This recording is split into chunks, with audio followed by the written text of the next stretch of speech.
we're breaking ground on our butterfly garden, and our goal here is to have both nectaring plants to attract the adults and to provide nutrition for them on their migrations through. I know how beleaguered the monarch butterflies are, and I know how important it is for us to build awareness in the children and educate them on the environmental processes that make our world so magnificent. This particular spot, we chose it in the spring. We walked the campus, and of course we have to account for the sun angle and the traffic, and to make the garden serviceable for the species we're designing it for, but also to integrate it into the human landscape. Oh gosh, hi. This is a pollinator garden, really. It will be filled with native plants, and the native plants will benefit far more than monarchs, bees, and all kinds of other pollinators, hummingbirds. However, we are putting in a component of milkweeds because the monarch larva can only develop on the milkweed plant. It evolved with it, and that's the only plant it can live on. So we have 3 types of milkweed in the garden. We have the common, and we have butterfly, and we have swamp right here. And the monarch butterfly lays their eggs on the milkweed. This is a monarch butterfly egg that we just discovered in this plant that we just got. And hopefully we will see it grow into a beautiful butterfly. In fact, the eggs that we got just came on donated plants from another Arlington garden. And that'll be a 3 to 5 day hatch out. It'll get very elongated, the egg, and then the top you'll see a little black spot, and it will be the nose of the caterpillar as it pushes through. It's very cool. So the larvae, when they hatch, they feed on the milkweed, and then they'll form their chrysalis on one of the plants in the garden, and later emerge from the chrysalis about 10 days later and start their journey to Mexico. We do have caterpillars in the classroom, so it's like the perfect timing where we have the hands-on experiences for students to see, and now we have this opportunity to make it real for our students. This one we've had in the room since it was a caterpillar. The day of pupation, it hangs as a J almost all day for an extended period of time. At the end of the day, around 6:15, 6:30 or so, it goes limp, like just totally limp. And it relaxes the J, and the tentacles go limp. And it looks like a little rag doll. And then the chrysalis emerges from under the skin. It's the last molt.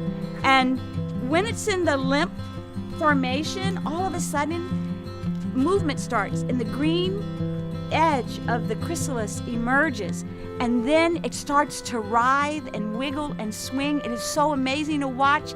You can't believe such a little bitty creature can have that much strength and energy, and it swings itself on the cremaster, and the skin, the last layer of skin splits, like the giant Hulk when he splits through his clothes. That's kind of what it looks like.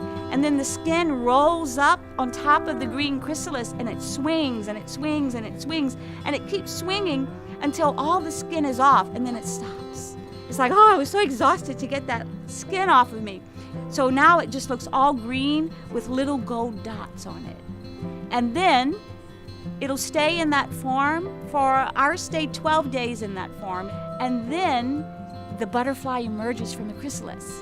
And so it crawls out, and the wings are all wet and folded, and then it hangs on its pupa, and then the wings drop down, and they extend, and you can actually kind of see them pulsing.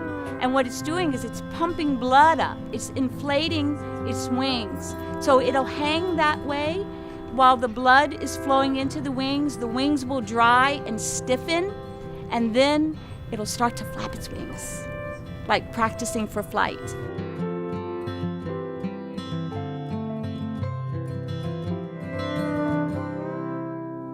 We're about to release 2 monarch butterflies, which hatched here at school. And the female in the other cage has been flapping around all day. She really wants to be on her way to Mexico. Look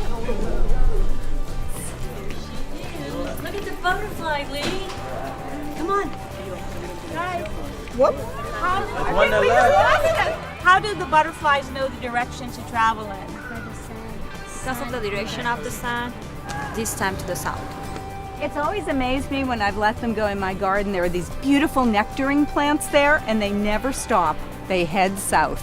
We need to help the butterflies because the fields are killing them with their pesticides. Come on. I like doing this a lot. Felt really good releasing them. It's very important because the monarch butterflies are pollinators. They move pollen. I hope to see it continue year after year. Usually I try to get my fingers under his legs and let him just kind of crawl on me. Come on, babe. Come on. Come on. And then he will obviously not hang around when he realizes he's out. There we go. Bye.